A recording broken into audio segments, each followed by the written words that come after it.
on se retrouve aujourd'hui pour un nouveau booktube.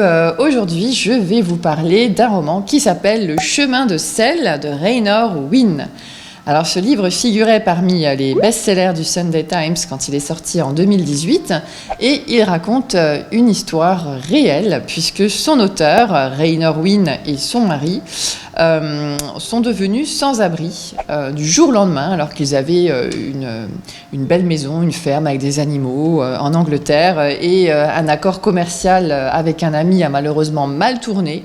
En même temps, son mari apprend qu'il a une maladie, une dégénérescence, donc quelque chose qui va vraiment être de pire en pire.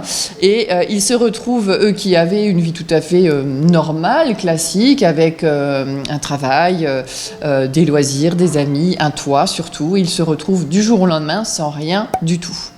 Alors, ils n'ont pas vraiment de personnes qui peuvent les aider dans leur entourage. Donc ils se retrouvent vraiment désemparés et sur un coup de tête et par des heureux hasards, ils vont se lancer dans une grande randonnée, le fameux chemin de sel qui passe dans le sud-ouest de la Grande-Bretagne. Puisque comme ils n'ont pas de logis, ils n'ont rien où se loger, ils vont randonner et marcher tous les jours et dormir dans leur tente et le peu de matériel qu'il leur reste encore après avoir tout vendu. Donc ils vont parcourir ensemble plus de 1000 km et c'est vraiment pour eux le début d'une nouvelle vie qu'ils vont prendre à bras-le-corps. Quand on lit leur histoire, on est très vite très surpris de leur résilience, de leur courage, parce qu'ils ne sont pas tout jeunes non plus.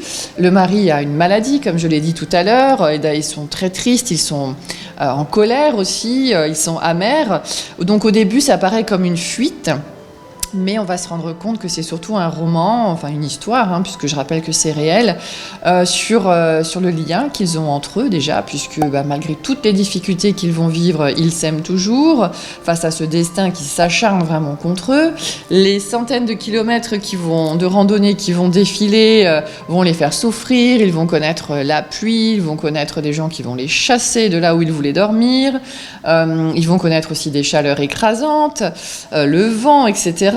Donc, il nous montre aussi que quand du jour au lendemain, on peut devenir sans-abri alors qu'on avait tout le jour d'avant, dans la société, les gens autour nous traitent tout de suite d'une autre manière.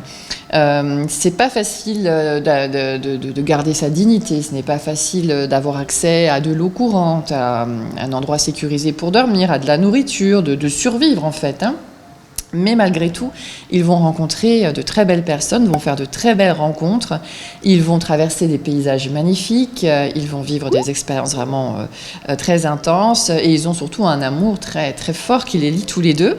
Ils vont au fur et à mesure des kilomètres aussi se délester de leur charge mentale, de tous leurs soucis pour revenir aux choses simples, à l'essentiel. Ils vont évoluer dans ce sens-là, en fait.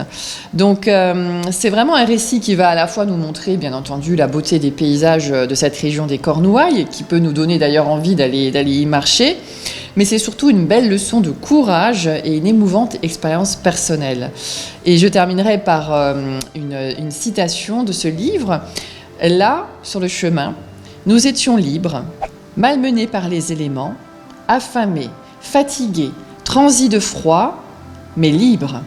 Libres de marcher ou non, de nous arrêter ou pas. » Donc si vous avez envie de vous lancer sur ce chemin du sel aux côtés de Raynor Winn et son mari, je vous conseille donc cette lecture qui vous fera vivre de très bons moments. Voilà, je vous souhaite donc de bonnes lectures et je vous dis à très vite pour un nouveau booktube.